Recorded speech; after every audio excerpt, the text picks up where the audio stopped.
Hello everyone, welcome to Melissa's Musings. As you guys know, I am Melissa Steele, real estate agent extraordinaire, sporting what looks like a really cute outfit in this camera.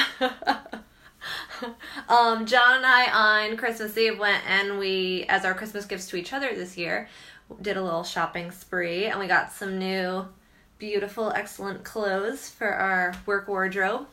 And so today I am chatting. I have been reading this amazing book called The Willpower Instinct, and it is a fascinating book. Like, I thought I knew goals. I have always been big into goal setting. I've always thought I've had like really robust willpower, and this book is next level.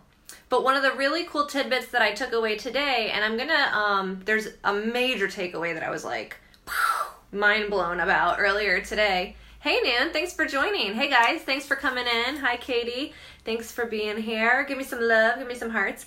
But one of the really interesting things that I took away this morning from the book that I want to talk to you guys about today is how we so often sabotage ourselves without even realizing it in the willpower department.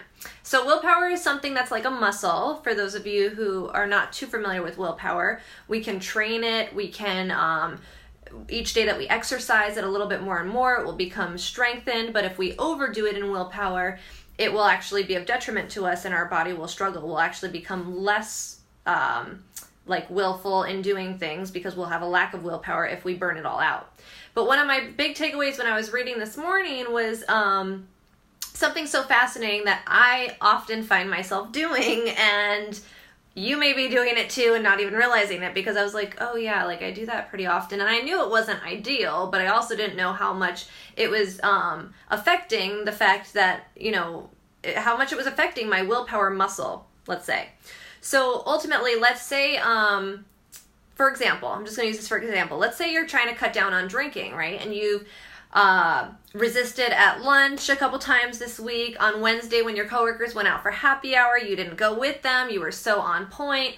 Thursday night came and went, no drinks at all. Like, you've been doing good all week. And Sunday, it's the football game and you want to reward yourself for such a good job all week long. So you have a beer. Do you do that? I know that I do that. Like, I'll go to yoga 4 days in a row and then be like, oh, I've been so good this week. I'm going to reward myself by not going. Do you do that? If you do that, write yes in the comments. Like, give me some fire. Give me a fire emoji or a yes in the comments if you do that. Because as a human being, you probably do that. A lot of us do that. It's a very common practice to reward ourselves with exactly the thing that we're trying to stop, or whatever it is that we're working through, right? So if it's a habit where maybe we're trying to stop something, we typically reward ourselves by doing that exact thing. So what the book pointed out as something that we can replace that action with, yes, Rodrigo, noon, yes, 100%. We've all done that, right? I feel like it's something so easy to do. It's like, oh yeah, I've been so good all week on my diet. I'm just going to eat that big ass burger. But what it really does when you do that is it derails the entire thing, because once you do that negative action, it's so detrimental to your willpower that it will actually start to like derail you a bit. And the fact that once you've had that big cheeseburger, your willpower will be down and you'll immediately think the thought, oh, I wish I hadn't had that cheeseburger, but it's already done. So maybe I should just go and eat this. Like, my diet's already ruined, so I'm going to go do the next thing that's going to be of detriment to the goal that I have.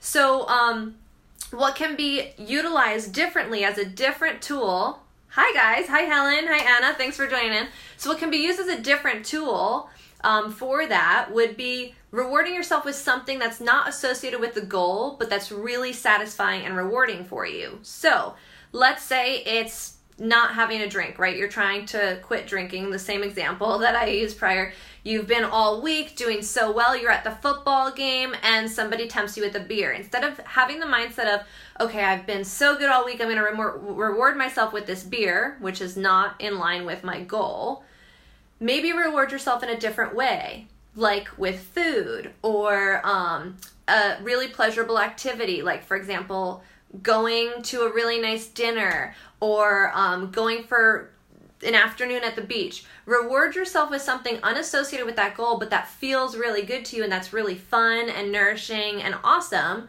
so that you're positively reinforcing that goal versus, you know, negatively derailing yourself completely and then going down the rabbit hole and not only drinking that beer maybe for the football game, but having 3 more as your night progresses because you've now like given up on your goal completely. So that resonated with me, and I hope yes, noon, reward with a hot guy. That would be a great one. Yes. So if you resist alcohol all week and that's your goal, a hot guy at the end of the week would be a phenomenal reward. I like that. And it can be whatever it is for you. Like, there's people who, you know, are incentivized by a chocolate bar that they've been looking at on the counter all week. Maybe they treat themselves to that massage they've been waiting for all week. So whatever it looks like for you, you get to really reward yourself in a way that's healthy, that will strengthen your willpower, and that will keep you going till you achieve that end goal. Hope this helps as you goal set this year. Thank you so much for all you joining in. I didn't know if I'd have an audience here Saturday afternoon, but I do. So thank you for joining in. Love you. Talk to you soon.